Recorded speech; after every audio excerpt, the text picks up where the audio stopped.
নমস্কার বন্ধুরা। পৃথিবীর বৃহত্তম গণতন্ত্র হলো ভারতীয় গণতন্ত্র।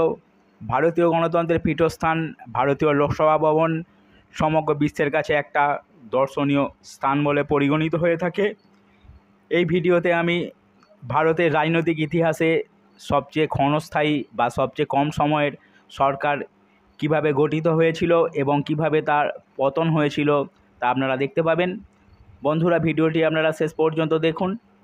1996 সালে লোকসভা নির্বাচন ভারতীয় রাজনীতির ইতিহাসে স্মরণীয় হয়ে আছে।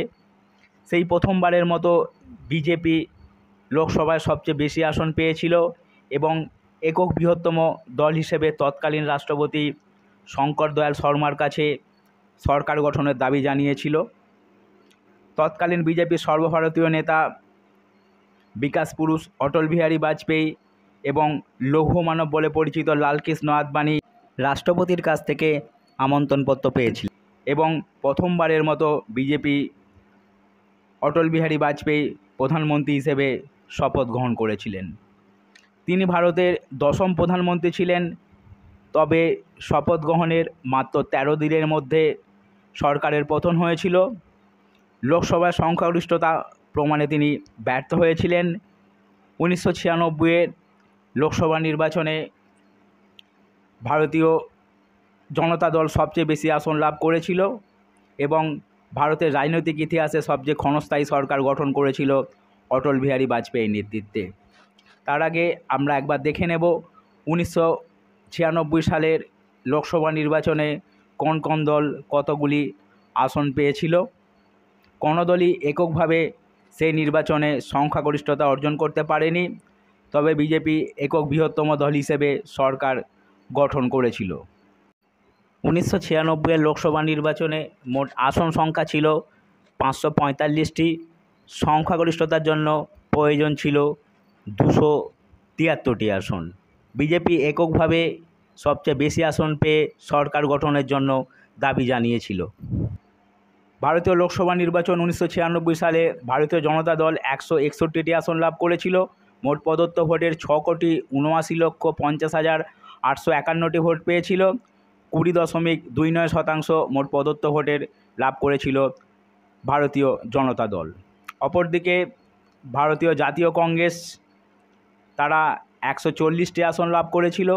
মোট প্রদত্ত ভোটের 9,64,55,493টি ভোট লাভ করেছিল ভারতীয় জাতীয় কংগ্রেস। মোট প্রদত্ত ভোটের 28.80% লাভ করেছিল ভারতীয় জাতীয় কংগ্রেস এবং ক্ষমতা দখল করতে ব্যর্থ হয়েছিল। ভারতীয় লোকসভা নির্বাচন 1996 সালে ভারতীয় জনতা দল 46টি আসন লাভ করেছিল।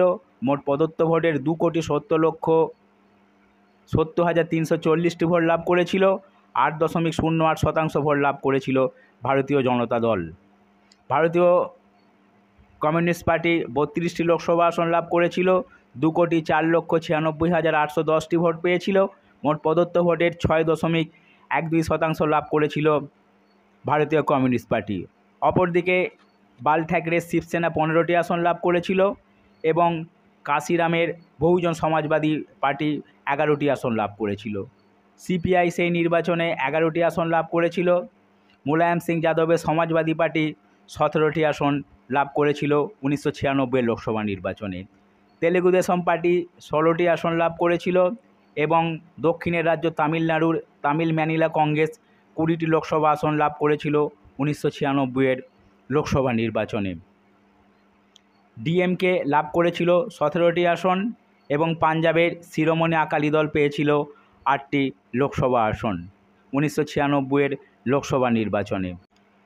তৎকালীন সময়ে প্রধানমন্ত্রী হিসেবে শপথ নেওয়ার পর ভারতীয় জনতা দলের নেতৃত্বে অটল বিহারী বাজপেয়ী কংগ্রেস বিরোধী সমস্ত দলের কাছে আবেদন করেছিল সমর্থন দেওয়ার জন্য, কিন্তু তার সেই আবেদনে কর্ণপাত করেননি কোনো দলের নেতারাই।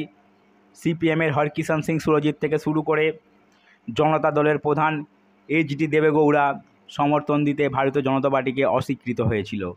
অপরদিকে কংগ্রেসের প্রধান পিভি নরসিমহা রাও তো বিজেপিকে সমর্থনের কোনো প্রশ্নই ছিল না। অন্যান্য আঞ্চলিক দল ডিএমকের প্রধান করুণানিধি তিনিও বিজেপিকে সমর্থন দিতে অস্বীকার করেছিলেন। অপরদিকে আর এক আঞ্চলিক দল বহুজন সমাজবাদী পার্টির প্রতিষ্ঠাতা কাঁসিরাম অটল বিহারী বাজপেয়ীকে সমর্থন দিতে অস্বীকৃত হয়েছিলেন।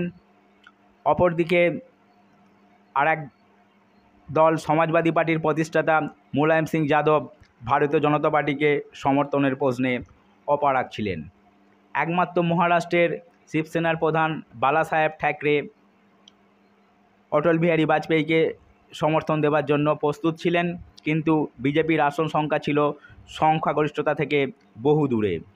তাই মাত্র 13 দিনের সরকারের পতন হয়েছিল তৎকালীন সময়ে।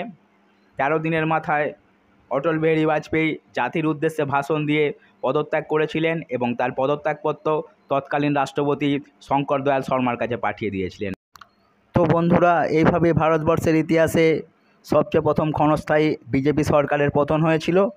কিন্তু বর্তমানে বিজেপি ভারতবর্ষের 28টি অঙ্গরাজ্যের মধ্যে এককভাবে 12টি অঙ্গরাজ্যে ক্ষমতাসীন আছে এবং তাদের জোট এনডিএর সঙ্গে আরও 4-5টি রাজ্যে ক্ষমতাসীন আছে।